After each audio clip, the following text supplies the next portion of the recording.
सूबे ਦੀਆਂ प्रमुख सियासी ਤੇ समाजिक खबरों के साढ़े इस खास बुलेटिन पंजाब इस वेले ਦੇ ਵਿੱਚ ਤੁਹਾਡਾ स्वागत है। मैं हाँ जगदीश संधू। बुलेटिन की शुरुआत करते हैं ਹੁਣ तक की सब तो ਵੱਡੀ खबर तो।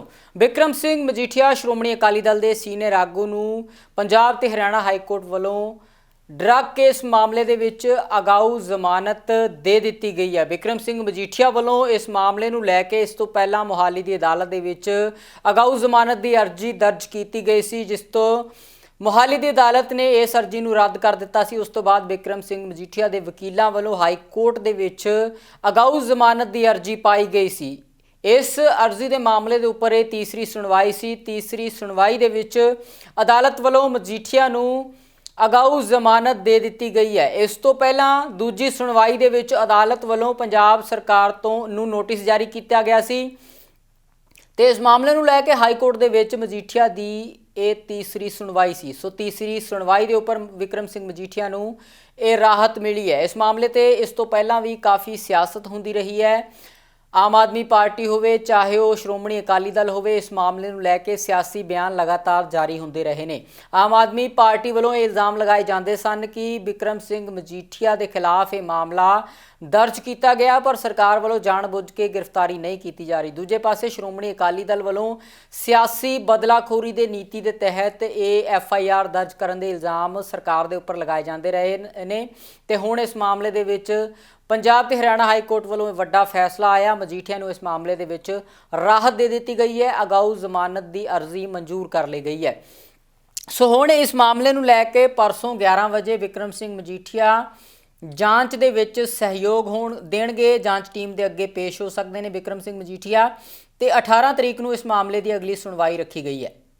ਤੇ ਉਧਰ ਕਿਸਾਨ ਜਥੇਬੰਦੀ BKU ਏਕਤਾ ਉਗਰਾਹਾਂ ਵੱਲੋਂ ਚੰਡੀਗੜ੍ਹ ਵਿਖੇ ਪ੍ਰੈਸ ਕਾਨਫਰੰਸ ਕਰਕੇ ਇੱਕ ਅਹਿਮ ਐਲਾਨ ਕੀਤਾ ਗਿਆ। BKU ਉਗਰਾਹਾਂ ਦੇ किसान आगू जोगिंदर सिंह उगराहां वालों इस प्रैस कानफ्रेंस ਨੂੰ संबोधन करते हुए कहा गया कि वो इस मामले ਦੇ ਵਿੱਚ पंजाब विधान सभा ਦੀਆਂ ਚੋਣਾਂ 2022 ਤੋਂ दूर ਰਹਿਣਗੇ ਅਤੇ सियासी तौर ਤੇ किसानां ਦੀ जो पार्टी बनाई गई है संयुक्त समाज मोर्चा, उस ਦਾ हिस्सा भी ਉਹਨਾਂ ਦੀ पार्टी नहीं रहेगी। उगराहां ने इस मामले ਤੇ ਬੋਲਦਾ ਕਿਹਾ कि ਚੋਣਾਂ ਦੇ ਵਿੱਚ ਰਹਿ ਕੇ ਜਾਂ ਸਿਆਸੀ ਤੌਰ ਤੇ ਐਕਟਿਵ ਹੋ ਕੇ ਕਿਸਾਨ ਜਥੇਬੰਦੀ ਆਪਣੀਆਂ ਜੋ ਉਹਨਾਂ ਦੇ ਨਿਸ਼ਾਨੇ ਨੇ ਉਹਨਾਂ ਨੂੰ ਪੂਰੇ ਨਹੀਂ ਕਰ ਸਕਦਾ। ਇਸ ਕਰਕੇ ਉਹ ਵੋਟਾਂ ਤੋਂ ਦੂਰ ਰਹਿਣਗੇ, ਚੋਣਾਂ ਤੋਂ ਦੂਰ ਰਹਿਣਗੇ। ਉਗਰਾਹਾਂ ਨੇ ਸੰਬੋਧਨ ਕਰਦਿਆਂ ਕਿਹਾ ਹੈ ਕਿ ਉਹਨਾਂ ਦੇ ਸਮਰਥਕ ਅਤੇ ਉਹਨਾਂ ਦੀ ਜਥੇਬੰਦੀ ਦੇ ਮੈਂਬਰ ਆਜ਼ਾਦ ਤੌਰ ਤੇ ਕਿਸੇ ਵੀ ਪਾਰਟੀ ਨੂੰ ਆਪਣਾ ਵੋਟ ਦੇ ਸਕਦੇ ਨੇ। ਪਾਰਟੀ ਜਥੇਬੰਦੀ ਦੇ ਮੈਂਬਰਾਂ ਅਤੇ ਜਥੇਬੰਦੀ ਦੇ ਕਾਰਕੁਨਾਂ ਦੀ ਮਰਜ਼ੀ ਹੈ, ਉਹ ਜਿਸ ਵੀ ਸਿਆਸੀ ਪਾਰਟੀ ਨੂੰ ਚਾਹਣ ਵੋਟ ਦੇ ਸਕਦੇ ਨੇ, ਪਰ ਜਥੇਬੰਦੀ ਆਪਣੇ ਤੌਰ ਤੇ ਕਿਸੇ ਵੀ ਸਿਆਸੀ ਪਾਰਟੀ ਦਾ ਸਮਰਥਨ ਨਹੀਂ ਕਰੇਗੀ। ਅੱਜ ਦੀ ਪ੍ਰੈਸ ਕਾਨਫਰੰਸ ਇੱਕ ਵਿਸ਼ੇਸ਼ ਮੌਕੇ ਤੇ ਵਿਸ਼ੇਸ਼ ਵਿਸ਼ੇ ਤੇ ਹੋ ਰਹੀ ਹੈ।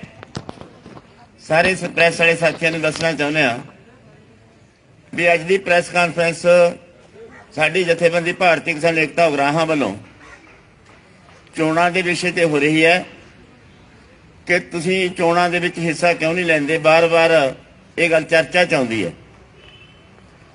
ਅਸੀਂ ਚੋਣਾਂ ਨੂੰ ਕੀ ਸਮਝਦੇ ਹਾਂ, ਇਹਦੇ ਬਾਰੇ ਚੋਣਾਂ ਦੇ ਵਿੱਚ ਅਸੀਂ ਕਿਉਂ ਨਹੀਂ ਹਿੱਸਾ ਲੈਂਦੇ। ਨਾ ਅਸੀਂ ਕਿਸੇ ਦੀ ਵੋਟ ਪਾਉਂਦੇ ਹਾਂ, ਨਾ ਅਸੀਂ ਕਿਸੇ ਦੀ ਸਪੋਰਟ ਕਰਦੇ ਹਾਂ, ਨਾ ਚੋਣਾਂ 'ਚ ਹਿੱਸਾ ਲੈਂਦੇ ਹਾਂ। ਵੋਟਾਂ ਵਾਸਤੇ ਸਾਡੇ ਕੇਡਰ ਨੂੰ ਖੁੱਲ੍ਹੀ ਛੁੱਟੀ ਹੈ, ਜਿਹਨੂੰ ਮਰਜ਼ੀ ਉਹ ਪਾਉਣ, ਜਿਹਨੂੰ ਮਰਜ਼ੀ ਉਹ ਨਾ ਪਾਉਣ।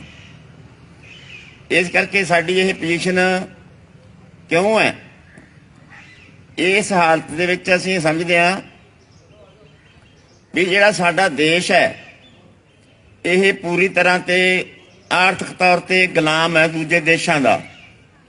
ਜਿਹੜੇ ਵਿਕਸਿਤ ਮੁਲਕ ਨੇ ਉਹਨਾਂ ਦੀਆਂ ਨੀਤੀਆਂ ਸਾਡੇ ਤੇ ਠੋਸੀਆਂ ਜਾਂਦੀਆਂ ਨੇ। ਉਹ ਨੀਤੀਆਂ ਜਦੋਂ ਸਾਡੇ ਤੇ ਲਾਗੂ ਕਰਦੇ ਨੇ ਉਹ ਸਾਡੇ ਕਿਰਤੀਆਂ ਦਾ, ਸਾਡੇ ਆਮ ਲੋਕਾਂ ਦਾ, ਸਧਾਰਨ ਲੋਕਾਂ ਦਾ, ਵੱਡੇ ਤਬਕਿਆਂ ਦਾ ਉਹ ਨੁਕਸਾਨ ਕਰਦੀਆਂ ਨੇ। ਉਹ ਨੀਤੀਆਂ ਬਣਦੀਆਂ ਪਾਰਲੀਮੈਂਟ ਤੋਂ ਬਾਹਰ ਨੇ ਤੇ ਪਾਰਲੀਮੈਂਟ ਦੇ ਹਾਕਮ ਤੇ ਸਾਡੀ ਅਫਸਰਸ਼ਾਹੀ ਉਹਨਾਂ ਨੀਤੀਆਂ ਤੇ ਪਹਿਰੇਦਾਰੀ ਕਰਦੀ ਹੈ। ਜਦੋਂ ਉਹ ਨੀਤੀਆਂ ਸਾਡੇ ਤੇ ਲਾਗੂ ਹੁੰਦੀਆਂ ਨੇ ਉਦੋਂ ਸਾਡਾ ਕਚੁੰਬਰ ਨਿਕਲਦਾ ਤੇ ਕਾਰਪੋਰੇਟਾਂ ਦੇ ਮੁਨਾਫੇ ਵੱਧਦੇ ਨੇ। ਜਿਵੇਂ ਪਿਛਲੇ ਸਮਿਆਂ ਦੇ ਵਿੱਚ ਕਿਹਾ ਜਾ ਸਕਦਾ ਹੈ ਕਿ ਕਾਰਪੋਰੇਟ ਦੇ 3 ਵੱਡੇ ਅਦਾਰੇ ਜਿਹੜਾ ਉਹਨਾਂ ਦੇ ਹਿੱਤ ਪੂਰਨ ਦੀ ਖਾਤਰ ਬਣਾਏ ਹੋਏ ਨੇ, WTO, ਕੌਮਾਂਤਰੀ ਮੁੰਦਰਾ ਕੋਸ਼ ਤੇ ਸੰਸਾਰ ਬੈਂਕ, ਇਹ 3 ਵੱਡੇ ਅਦਾਰੇ ਨੇ ਜਿਹੜੇ ਨੀਤੀਆਂ ਬਣਾਉਂਦੇ ਨੇ ਸਾਮਰਾਜੀ ਦੇਸ਼ਾਂ ਦੀਆਂ, ਉਹਨਾਂ ਦੇ ਪੱਖ ਦੀਆਂ ਤੇ ਵਿਕਾਸਸ਼ੀਲ ਮੁਲਕਾਂ ਨੂੰ ਲੁੱਟ ਖਸੁੱਟ ਦੇ ਵਾਸਤੇ ਉਹ ਸਾਧਨ ਬਣਦੇ ਨੇ। ਉਹ ਨੀਤੀਆਂ ਕਿਸੇ ਪਾਰਲੀਮੈਂਟ ਦੇ ਵਿੱਚ ਨਹੀਂ ਬਣਾਈਆਂ ਜਾਂਦੀਆਂ। ਸਾਡੇ ਪਾਰਲੀਮੈਂਟ ਦੇ ਹਾਕਮ ਉਹਨਾਂ ਨੀਤੀਆਂ ਤੇ ਦਸਤਖਤ ਕਰਦੇ ਨੇ। ਉਹਨਾਂ ਦਾ ਨਾਂ ਭਾਵੇਂ ਆਰਥਿਕ ਸੁਧਾਰ ਦਿੱਤਾ ਜਾਂਦਾ ਹੈ, ਉਹਨਾਂ ਦਾ ਨਾਂ ਦੇਸ਼ ਦਾ ਵਿਕਾਸ ਬਾਰੇ ਕਿਹਾ ਜਾਂਦਾ ਵੀ ਦੇਸ਼ ਇਹਦੇ ਨਾਲ ਵਿਕਾਸ ਕਰੂਗਾ, ਪਰ ਅਸਲ ਵਿੱਚ ਉਹ ਦੇਸ਼ ਦਾ ਨਾਸ਼ ਹੁੰਦਾ ਹੈ। ਜਿਵੇਂ ਦੇਖਿਆ ਜਾ ਸਕਦਾ ਹੈ, ਜਿਵੇਂ 2013 ਦੀ ਬਾਲੀ ਦੇ ਵਿੱਚ ਇੱਕ ਵੱਡੀ WTO ਦੇ ਦੇਸ਼ਾਂ ਦੀ ਕਾਨਫਰੰਸ ਹੋਈ, ਮੀਟਿੰਗ ਹੋਈ, ਜਿਹਦੇ ਵਿੱਚ ਸੰਸਾਰ ਬੈਂਕ ਨੇ ਸਾਡੇ ਹਾਕਮਾਂ ਨੂੰ ਝਾੜਾਂ ਪਾਈਆਂ ਕਿ ਤੁਸੀਂ ਪਾਣੀ ਤੇ ਸਬਸਿਡੀ ਦੇ ਰਹੇ ਹੋ, ਬਿਜਲੀ ਤੇ ਸਬਸਿਡੀ ਦੇ ਰਹੇ ਹੋ, ਖੇਤੀ ਕਿੱਤੇ ਤੇ ਸਬਸਿਡੀ ਦੇ ਰਹੇ ਹੋ। ਸਬਸਿਡੀਆਂ ਦੇਣਾ ਬੰਦ ਕਰੋ, ਤੁਸੀਂ FCI ਨੂੰ ਰੱਦ ਕਰੋ, ਤੁਸੀਂ ਖੇਤੀ ਦੇ ਅਨਾਜ ਦੇ ਵੱਡੇ ਵੱਡੇ ਭੰਡਾਰ ਜਮ੍ਹਾਂ ਕੀਤੇ ਹੋਏ ਨੇ, ਇਹ ਕੰਮ ਕਰਨਾ ਸਾਰਾ ਬੰਦ ਕਰੋ। ਯਾਨੀ ਇਹਦੇ ਤੇ ਸਾਡੇ ਇੱਕ ਆਰਥਿਕ ਮਾਹਰ ਨੇ ਅਵੇਜੀਤ ਸਿੰਘ ਨੇ ਉਹ ਤੇ ਟਿੱਪਣੀ ਕੀਤੀ ਕਿ ਜੇਕਰ ਤੁਸੀਂ ਆਪਣੇ ਗੋਦਾਮ ਖਾਲੀ ਕਰ ਦੋਗੇ, FCI ਤੇ ਅਨਾਜ ਮੰਡੀਆਂ ਕਾਰਪੋਰੇਟ ਦੇ ਹਵਾਲੇ ਕਰ ਦੋਗੇ, ਤਾਂ ਦੇਸ਼ ਨੂੰ ਵੱਡੇ ਇੱਕ ਸੰਕਟ ਦਾ ਸਾਹਮਣਾ ਤੇ ਭੁੱਖਮਰੀ ਦਾ ਸਾਹਮਣਾ ਕਰਨਾ ਪੈ ਸਕਦਾ ਹੈ। ਯਾਨੀ ਉਹਦੀਆਂ ਨੀਤੀਆਂ ਦਾ ਉਹਨਾਂ ਨੇ ਵਿਰੋਧ ਕੀਤਾ, ਪਰ ਸਰਕਾਰ ਨੇ ਉਹਨੂੰ ਨਹੀਂ ਮੰਨਿਆ। ਜਿਹੜੀਆਂ ਨੀਤੀਆਂ ਉਸੇ ਤੇ ਪਹਿਰੇਦਾਰੀ ਕੀਤੀ ਹੈ, ਉਹਦੇ ਵਿੱਚ ਜੇ ਉਦਾਹਰਨਾਂ ਵਜੋਂ ਦੇਖਣਾ ਹੋਵੇ, ਵਿੱਦਿਆ ਦਾ ਨਿੱਜੀਕਰਨ, ਸਿਹਤ ਸੇਵਾਵਾਂ ਦਾ ਨਿੱਜੀਕਰਨ, ਹਵਾਈ ਅੱਡੇ, ਰੇਲ ਗੱਡੀਆਂ, ਕੋਲੇ ਦੀਆਂ ਖਾਣਾਂ ਤੇ ਬਿਜਲੀ ਬੋਰਡ ਦਾ ਜਿਹੜਾ ਪਬਲਿਕ ਸੈਕਟਰ ਹੈ, ਜਿਹੜਾ ਨੋ ਪ੍ਰੋਫਿਟ ਨੋ ਲਾਸ ਵਾਲੇ ਅਦਾਰੇ ਸੀ, ਉਹ ਸਾਰੇ ਦੇ ਸਾਰੇ ਅਦਾਰੇ ਕਾਰਪੋਰੇਟਾਂ ਦੇ ਹਵਾਲੇ ਕਰਕੇ ਉਹਨਾਂ ਨੂੰ ਵੱਡੇ ਮੁਨਾਫੇ ਦੇਣ ਦੀ ਖਾਤਰ ਉਹਨਾਂ ਨੂੰ ਉਹ ਫੈਸਲੇ ਕੀਤੇ ਨੇ। ਉਧਰ ਚੰਡੀਗੜ੍ਹ ਵਿਖੇ ਜੂਝਦਾ ਪੰਜਾਬ ਜਥੇਬੰਦੀ ਵੱਲੋਂ ਵੀ ਪ੍ਰੈਸ ਕਾਨਫਰੰਸ ਕੀਤੀ ਗਈ ਹੈ। ਇਸ ਪ੍ਰੈਸ ਕਾਨਫਰੰਸ ਨੂੰ ਸੰਬੋਧਨ ਕਰਦਿਆਂ ਅਮਤੋਜ਼ ਮਾਨ ਨੇ ਕਿਹਾ ਹੈ ਕਿ ਜਿਸ ਮੰਤਵ ਨੂੰ ਲੈ ਕੇ ਇਸ ਜਥੇਬੰਦੀ ਦੀ ਸ਼ੁਰੂਆਤ ਕੀਤੀ ਗਈ ਸੀ, ਸਾਰੀਆਂ ਸਿਆਸੀ ਪਾਰਟੀਆਂ ਨੇ ਉਸ ਦਾ ਸਮਰਥਨ ਕੀਤਾ ਹੈ। ਉਹਨਾਂ ਕਿਹਾ ਹੈ ਕਿ ਪੰਜਾਬ ਅਤੇ ਪੰਜਾਬੀ ਅਤੇ ਪੰਜਾਬੀਅਤ ਨੂੰ ਬਚਾਉਣ ਦੇ ਲਈ ਇਸ ਪਾਰਟੀ ਵੱਲੋਂ ਅਹਿਮ ਨੁਕਤੇ ਸਿਆਸੀ ਪਾਰਟੀਆਂ ਅਤੇ ਦਬਾਅ ਸਮੂਹਾਂ ਦੇ ਨਾਲ ਸਾਂਝੇ ਕੀਤੇ ਗਏ ਸਨ। ਉਹਨਾਂ ਕਿਹਾ ਕਿ ਨਸ਼ਿਆਂ ਦੇ ਮੁੱਦੇ ਨੂੰ ਲੈ ਕੇ ਪੰਜਾਬ ਦੇ ਲਗਾਤਾਰ ਡੂੰਘੇ ਹੋ ਰਹੇ ਪਾਣੀਆਂ ਅਤੇ ਨੌਜਵਾਨੀ ਅਤੇ ਬੇਰੁਜ਼ਗਾਰੀ ਦੇ ਮੁੱਦੇ ਨੂੰ ਲੈ ਕੇ ਲਗਾਤਾਰ ਸਿਆਸੀ ਪਾਰਟੀਆਂ ਦੇ ਨਾਲ ਸੰਪਰਕ ਸਾਧਿਆ ਗਿਆ ਸੀ ਅਤੇ ਉਹਨਾਂ ਦੇ ਏਜੰਡੇ ਦੇ ਨਾਲ ਜ਼ਿਆਦਾਤਰ ਸਿਆਸੀ ਪਾਰਟੀਆਂ ਅਤੇ ਦਬਾਅ ਸਮੂਹਾਂ ਨੇ ਸਮਰਥਨ ਜਤਾਇਆ ਸੀ। ਉਹਨਾਂ ਕਿਹਾ ਕਿ ਉਹਨਾਂ ਦੇ ਸਿਆਸੀ ਏਜੰਡੇ ਦੇ ਪ੍ਰਤੀ ਹਾਂ ਪੱਖੀ ਰਵੱਈਆ ਸਾਰੀਆਂ ਸਿਆਸੀ ਪਾਰਟੀਆਂ ਨੇ ਅਪਣਾਇਆ ਹੈ। ਉਹਨਾਂ ਕਿਹਾ ਕਿ ਜਿੱਤਣ ਤੋਂ ਬਾਅਦ ਜੇਕਰ ਕੋਈ ਸਿਆਸੀ ਪਾਰਟੀ ਏਜੰਡੇ ਨੂੰ ਲਾਗੂ ਨਹੀਂ ਕਰਦੀ ਤਾਂ ਜੂਝਦਾ ਪੰਜਾਬ ਜਥੇਬੰਦੀ ਵੱਲੋਂ ਉਸ ਸਿਆਸੀ ਪਾਰਟੀ ਦਾ ਵਿਰੋਧ ਕੀਤਾ ਜਾਵੇਗਾ ਅਤੇ ਦਬਾਅ ਪਾ ਕੇ ਏਜੰਡਾ ਲਾਗੂ ਕਰਨ ਦੀ ਨੀਤੀ ਦੇ ਤਹਿਤ ਕੰਮ ਕੀਤਾ ਜਾਵੇਗਾ। ਮੈਨੂੰ ਲੱਗਦਾ ਜਿਵੇਂ ਪੰਜਾਬ ਅੰਦੋਲਨ ਹੋਇਆ ਹੋਇਆ, ਤੁਸੀਂ ਸਾਰੇ ਦਾ ਕਹਿ ਅੰਦੋਲਨ ਕਰਨ ਵਾਲਿਆਂ ਚੋਂ ਪੰਜਾਬ ਨੂੰ ਵੀ ਅੰਦੋਲਨ ਤੁਸੀਂ ਕੀਤਾ ਹੈ, ਔਰ ਜੇ ਤੁਸੀਂ ਨਾ ਹੁੰਦੇ ਤਾਂ ਮੈਂ ਇੱਕ ਗੱਲ ਗਰੰਟੀ ਨਾਲ ਆਣਾ ਹੈ ਕਿ ਕਿਸਾਨ ਅੰਦੋਲਨ ਜਿੱਤਣ ਚ ਵੀ ਤੇ ਜੋ ਹੁਣ ਇੱਕ ਪੰਜਾਬ ਨੂੰ ਬਦਲਣ ਦੀ ਮੁਹਿੰਮ ਚੱਲੀ ਹੈ, ਸ਼ਾਇਦ ਇਹਦੇ ਚ ਇੰਨੀ ਕਾਮਯਾਬੀ ਇੰਨੀ ਛੇਤੀ ਨਾ ਮਿਲਦੀ ਜਿੰਨੀ ਹੁਣ ਨਜ਼ਰ ਆ ਰਹੀ ਹੈ। ਇਹ ਸਾਰੇ ਤੁਹਾਡਾ ਸਹਿਯੋਗ ਹੈ, ਤੁਸੀਂ ਸਾਹਮਣੇ ਖੜ੍ਹੇ ਹੋ ਇਸ ਲਈ ਨਹੀਂ, ਪਰ ਮੈਨੂੰ ਲੱਗਦਾ ਸੱਚ ਨੂੰ ਸੱਚ ਤੇ ਝੂਠ ਨੂੰ ਝੂਠ ਕਹਿਣਾ ਚਾਹੀਦਾ। ਤੁਸੀਂ ਇਹਦੇ ਲਈ ਤਾਰੀਫ ਦੇ ਕਾਬਿਲ ਹੋ। ਪਲੀਜ਼ ਜ਼ਰਾ ਆਰਾਮ ਨਾਲ ਆਪਾਂ ਨਾ ਗੱਲਾਂ ਬਾਤਾਂ ਨੂੰ ਥੋੜਾ ਜਿਹਾ ਕੱਟ ਕਰਕੇ ਪਲੀਜ਼। अच्छा, ਤੁਹਾਨੂੰ ਮੇਲ ਬੁਲਾਉਣ ਦੀ ਵਜ੍ਹਾ ਸੀ ਜਿਹੜੀ ਪਹਿਲਾਂ ਮੈਂ ਉਹ ਬਿਆਨ ਕਰ ਦਿਆਂ। ਵੈਸੇ ਇੱਕ ਸੰਤ ਬਾਬਾ ਸੇਵਾ ਸਿੰਘ ਜੀ ਉਹ ਆਉਣ ਵਾਲੇ ਨੇ, ਉਹ ਵਿਚਾਰੇ ਬਿਮਾਰ ਵੀ ਸੀ, ਜਲੰਧਰ ਹਸਪੀਟਲ ਸੀ, ਉੱਥੋਂ ਨਿਕਲ ਚੁੱਕੇ ਨੇ, ਜਦੋਂ ਵੀ ਆਏ ਤਾਂ ਆ ਜਾਣਗੇ। ਬੱਬੂ ਵੀ ਆਉਣ ਦੀ ਵੇ ਹੈ, ਸਾਰੇ ਨੇ। ਜੋ ਮੇਨ ਗੱਲ ਸੀ ਉਹ ਇਹ ਕਹਿਣੀ ਸੀ ਕਿ ਅਸੀਂ ਇੱਕ ਏਜੰਡਾ ਦਿੱਤਾ ਸੀ, ਮਹੀਨਾ ਪਹਿਲਾਂ ਅਸੀਂ ਉਸ ਏਜੰਡੇ ਨੂੰ ਇੱਥੇ ਆ ਕੇ ਤੁਹਾਡੇ ਸਾਹਮਣੇ ਬਾਹਰ ਇੱਥੇ ਲਾਉਣ ਦੇ ਵਿੱਚ ਅਨਾਉਂਸ ਵੀ ਕੀਤਾ ਸੀਗਾ। ਉਸ ਏਜੰਡੇ ਨੂੰ ਤਕਰੀਬਨ ਅਕ੍ਰੋਸ ਦੀ ਪੰਜਾਬ ਜੋ ਪਾਰਟੀਆਂ ਨੇ ਜਾਂ ਪ੍ਰਾਈਵੇਟ ਇੰਡੀਵਿਜੂਅਲਸ ਨੇ ਜਾਂ ਸੰਸਥਾਵਾਂ ਨੇ, ਉਹਨਾਂ ਨੇ ਮੰਨਿਆ, ਉਹਨਾਂ ਨੇ ਐਕਸੈਪਟ ਕੀਤਾ, ਜਾਂ ਤੁਸੀਂ ਕਹਿ ਲਓ ਉਹਨਾਂ ਨੇ ਸਹਿਮਤੀ ਜ਼ਾਹਿਰ ਕੀਤੀ ਹੈ। ਸਭ ਤੋਂ ਪਹਿਲਾਂ ਸੰਯੁਕਤ ਸਮਾਜ ਮੋਰਚਾ, ਜੋ ਕਿਸਾਨਾਂ ਨੇ ਇੱਕ ਪਾਰਟੀ ਦਾ शेप लिया है 22 जथेबंदियां ने, उन्होंने उसनू हूबहू मन्निया है और नाल ये भी कहा कि असं ये होर भी एडिशन करांगे। लोक अधिकार लहर काफी चिर तो फील्ड च ने, बहुत चिर तो पिंडां दे विच इधर उधर हर जगह ते अवेयरनेस बना रहे हैं, लोगों च पैदा कर रहे हैं कि पंजाब को किवें बचाया जा सकता है। उन्होंने भी पूरे भरपूर तरीके नाल उहदी हमायत की है एजेंडे की। इस तरह नाल बहुत सारियां दलित जथेबंदियां, बहुत सारे व्यापारी जिवें व्यापारी एंड उद्योग वर्ग है, मिस्टर बाबा होरी उन्होंने भी उन्होंने मन्निया हूबहू जिवें है, बल्कि नाल होर भी आख रहे हैं कि कुछ चीज़ां असीं अगर होर भी पा सकीए। इत्थे भी आए हुए ने जो इंसाफ मंच पंजाब वालों ते IDP एक पार्टी जो बड़े चिर तो इस काम लिए काम कर रहे हैं कि एजेंडे के उत्ते ही होना चाहिए सारा कुछ। उन्होंने प्रधान साहब भी बैठे हुए हैं इत्थे, उन्होंने भी हमायत दी है। लखा सिंह सुधाना ते उन्हों का पूरा ग्रुप, उन्होंने भी स्पेशल किया कि असीं इहदे नाल सहमत हां। और बहुत सारियां कुछ जथेबंदियां ने किसानां च भी ने ते मजदूरां च भी ने, उन्होंने पर्सनली किते मैनू किते धालीवाल साहब नूं किते हमीर जी नूं जां दीपक जी नूं उन्होंने आके कहा कि असीं इस एजेंडे नाल सहमत है। उन्होंने नाम है इसलिए नहीं लै रहा कि पब्लिकली पहले वो भी कह दें कि असीं एजेंडे नाल सहमत है, फिर मैं भी उन्होंने नाम पब्लिकली लै ली, क्योंकि पब्लिकली ना लैन तो भाव की है कि वो साडे नाल सहमत नहीं गए, वो पंजाब नाल सहमत नहीं कि पंजाब नूं किवें बचाया जा सकदा। एजेंडा दे विच है ही आ सारा कुछ। असीं जे इत्थे बैठे हैं तो पंजाब नूं बचाउण दी गल आ, होर किसी गल दे लई नहीं असीं इत्थे बैठे कि पंजाब नूं किवें बचा सकदे हैं। कि नारियां नाल ਜਿਹੜੇ नारे 75 साल तो लगते आ रहे ने कि आ कर देंगे और फाइनली वो जुमला बन जाता है।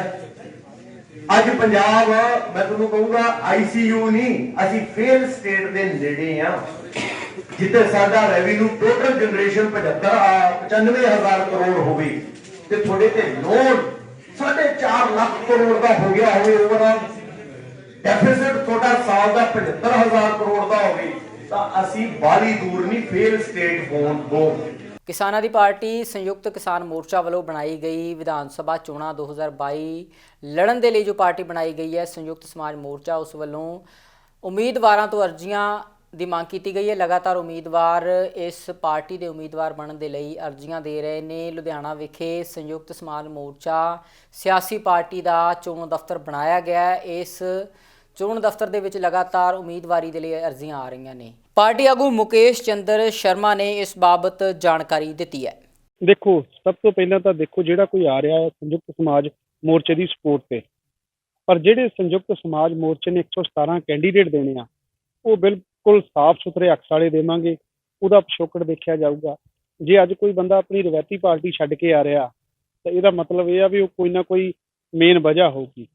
ਇਸ ਕਰਕੇ ਸਾਡੀ ਤਾਂ ਕੋਸ਼ਿਸ਼ ਇਹ ਹੋਈ ਆ ਵੀ ਅਸੀਂ ਪਹਿਲ ਦੇ ਆਧਾਰ ਤੇ ਜਿਹੜੀਆਂ 117 ਸੀਟਾਂ ਅਨਾਉਂਸ ਕਰਨੀਆਂ ਵੀ ਉਹ ਕਿਸੇ ਰਵਾਇਤੀ ਪਾਰਟੀ ਨਾਲ ਜੁੜੇ ਬੰਦੇ ਨੂੰ ਨਹੀਂ ਦੇਵਾਂਗੇ। ਹਰਿਆਣਾ ਦੇ ਮੁੱਖ ਮੰਤਰੀ ਮਨੋਹਰ ਲਾਲ ਖੱਟਰ ਨੇ ਮੀਡੀਆ ਦੇ ਰੂਬਰੂ ਹੁੰਦਿਆਂ ਦਾਅਵਾ ਕੀਤਾ ਹੈ ਕਿ ਪਾਰਟੀ ਲਗਾਤਾਰ ਸੂਬੇ ਦੇ ਵਿਕਾਸ ਦੇ ਲਈ ਕੰਮ ਕਰ ਰਹੀ ਹੈ। ਸਰਕਾਰ ਪੂਰੀ ਵਚਨਬੱਧਤਾ ਦੇ ਨਾਲ ਵਿਕਾਸ ਕਾਰਜਾਂ ਨੂੰ ਅੱਗੇ ਵਧਾ ਰਹੀ ਹੈ। ਮਨੋਹਰ ਲਾਲ ਖੱਟਰ ਨੇ ਕਿਹਾ ਹੈ ਕਿ ਹਿਸਾਰ ਤੋਂ ਦਿੱਲੀ ਤੱਕ ਰੇਲਵੇ ਲਾਈਨ ਦਾ ਕੰਮ ਵੀ ਸ਼ੁਰੂ ਕਰਵਾਇਆ ਜਾਵੇਗਾ। ਉਹਨਾਂ ਕਿਹਾ ਹੈ ਕਿ हिसार एयरपोर्ट तो लैके दिल्ली एयरपोर्ट तक कनेक्टिविटी भी की जाएगी। देखिए, इंफ्रास्ट्रक्चर का जितना आगे महत्व बढ़ रहा है उसमें चाहे हमारा रेल इंफ्रास्ट्रक्चर हो चाहे रोड इंफ्रास्ट्रक्चर हो, उन सब के बारे में लगातार हम लोग प्रगति अपनी कर रहे हैं। तो आज जैसे रेलवे मंत्री जी के साथ बैठ कर के कुछ प्रोजेक्ट्स के ऊपर चर्चा हुई है, उसमें जैसा दिल्ली से हिसार तक की जो नई रेलवे लाइन बनाने की बात आई है, उसमें एक नया सुझाव भी आया है जिसके ऊपर अब विचार करेगा डिपार्टमेंट कि उसको एक RRTS के आधार के ऊपर एलिवेटेड एक रेलवे लाइन ऐसी बनाई जाए ताकि फास्ट जो स्पीड की ट्रेन्स हैं वो उसमें संभव हो सकें। क्योंकि जैसे ही एयरपोर्ट हिसार का बनता है तो दिल्ली एयरपोर्ट के साथ जोड़ करके जितना फास्ट ट्रेन उस पर चलेगी उतना उसमें लाभ मिलेगा। इसी प्रकार जो डेडिकेटेड फ्रेट कॉरिडोर चाहे वो ईस्टर्न है चाहे वेस्टर्न है, दोनों ही हरियाणा में से होकर निकलते हैं, तो उसके लगभग 10 ऐसे नए रेलवे स्टेशन बनाए जा रहे हैं। उन 10 के 10 नए रेलवे स्टेशन के आसपास कोई इंडस्ट्रियल एरिया कैसे उसमें बन सकता है, वहाँ रोड कनेक्टिविटी कैसे बढ़िया हो सकती है, उन चीज़ों के ऊपर हमने विचार किया है। फिर रोहतक की जो एलिवेटेड रेलवे लाइन है उसके साथ नीचे जो खाली ज़मीन जहाँ पहले लाइन थी उसके ऊपर एक रोड बनाने की बात थी, वो सहमति बन गई है कि जल्दी परमिशन हमको मिल जाएगी और हरियाणा की ओर से हम उस रोड को बना करके ताकि रोहतक शहर का उसको लाभ उसका मिल सके। इसी प्रकार एलिवेटेड रेलवे लाइन कैथल की बननी है, कैथल का भी जल्दी डीपीआर बन करके हमको परमिशन यानी हो जाएगी, यानी रेलवे नहीं बनानी है, वो जल्दी उसको स्पीड कर देंगे रेलवे के, ताकि एलिवेटेड रेलवे लाइन कैथल की बन जाए, कुरुक्षेत्र की पहले बनी रही है। तो ऐसे जितने भी पुराने प्रोजेक्ट्स हैं उन सब के ऊपर विचार किया ताकि उनकी गति जो है वो तेज़ हो सके और रेलवे का जो ट्रैफिक है वो स्मूथ बने और ज़्यादा लाभ हरियाणा के लोगों को हो सके। ਚੋਣ ਕਮਿਸ਼ਨ ਵੱਲੋਂ ਵਿਧਾਨ ਸਭਾ ਚੋਣਾਂ ਦੀਆਂ ਤਰੀਕਾਂ ਦੇ ਐਲਾਨ ਤੋਂ ਬਾਅਦ ਪ੍ਰਸ਼ਾਸਨ ਲਗਾਤਾਰ ਸਖਤੀ ਦੇ ਨਾਲ ਚੋਣ ਕਮਿਸ਼ਨ ਦੀਆਂ ਹਦਾਇਤਾਂ ਨੂੰ ਲਾਗੂ ਕਰਨ ਦੇ ਵਿੱਚ ਪੂਰੀ ਤਰ੍ਹਾਂ ਦੇ ਨਾਲ ਲੱਗਾ ਹੋਇਆ ਹੈ। ਪ੍ਰਸ਼ਾਸਨ ਵੱਲੋਂ ਨਿਰਪੱਖ ਅਤੇ ਨਿਡਰ ਚੋਣਾਂ ਕਰਵਾਉਣ ਦੇ ਲਈ ਲਗਾਤਾਰ ਕੰਮ ਕੀਤਾ ਜਾ ਰਿਹਾ ਹੈ ਤੇ ਚੋਣ ਜ਼ਾਬਤਾ ਲਾਗੂ ਕਰਨ ਦੇ ਲਈ ਵੀ ਲਗਾਤਾਰ ਪ੍ਰਸ਼ਾਸਨ ਆਪਣੀ ਜ਼ਿੰਮੇਵਾਰੀ ਨਿਭਾ ਰਿਹਾ ਹੈ। ਲੁਧਿਆਣਾ ਪ੍ਰਸ਼ਾਸਨ ਨੂੰ ਮਿਲੀ ਪਹਿਲੀ ਸ਼ਿਕਾਇਤ ਤੇ ਕਾਰਵਾਈ ਕਰਦਿਆਂ ਦੋਹਾਂ ਪਾਰਟੀਆਂ ਨੂੰ ਦਫ਼ਤਰ ਦੇ ਵਿੱਚ ਸੱਦਿਆ ਗਿਆ ਹੈ। इस मौके जानकारी दिंदियां एडीसी संदीप कुमार ने दस्सिया है कि कानून मुताबिक इस मामले दे विच कार्रवाई की जाएगी और प्रशासन पूरी तरह दे नाल सतर्क और मुस्तैद होकर चोण कमीशन के निर्देशों को लागू करवाउण दे विच डटिया होया है।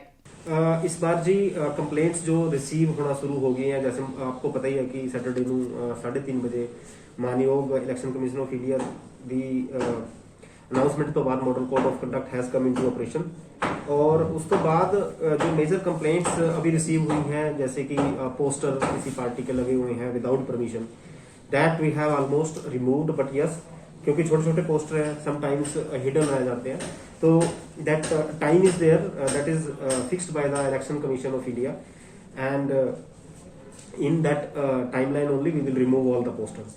And if any of you will get any complaint, so you can also forward to us. People can go on the Citizen app also, they can complain there also. Moreover, there are also complaints that some political parties are distributing checks that we have received, and we are processing that complaint. As per ECI, whatever response we will get and whatever we will decide, we will forward it to the Honorable election commission. Sir कौन सी party ने शिकायत की है, किसके खिलाफ अभी शिकायत आई है जो चेक कर ली है? There is no mentioned anywhere, but yes, that Gmail ID is there,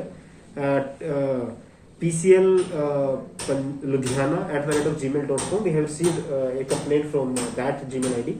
So we have written to the Gmail ID, whoever person is holding that they should present their case to us. Sir जैसे कि Covid चल रहा है तो उसको लेके भी जो जितने, क्योंकि बहुत सारे उम्मीदवार होते हैं उनकी कंप्लेंट्स होती है, तो उनको उत्साहित किया जा रहा है कि ऑनलाइन ही या मेल का ज़्यादा से ज़्यादा इस्तेमाल किया जाए। हाँ जी, इलेक्शन कमीशन ऑफ इंडिया ने दिल्ली में डिटेल गाइडलाइंस जारी की है, covid detail guideline, how to go about the election, the whole election process in the covid. A separate 12 to 14 pages the guidelines है ये. It's also for the political parties, for us as a RO, for DO and for CO. For every concerning each and every aspect of the election, they have taken out the guidelines. We will follow those guidelines. Punjabi ਖਬਰਾਂ ਦੇ ਇਸ ਖਾਸ bulletin Punjab ਇਸ ਵੇਲੇ ਦੇ ਵਿੱਚ ਫਿਲਹਾਲ ਇੰਨਾ ਹੀ। ਹੁਣ ਮੈਨੂੰ ਦਿਓ ਇਜਾਜ਼ਤ। ਧੰਨਵਾਦ।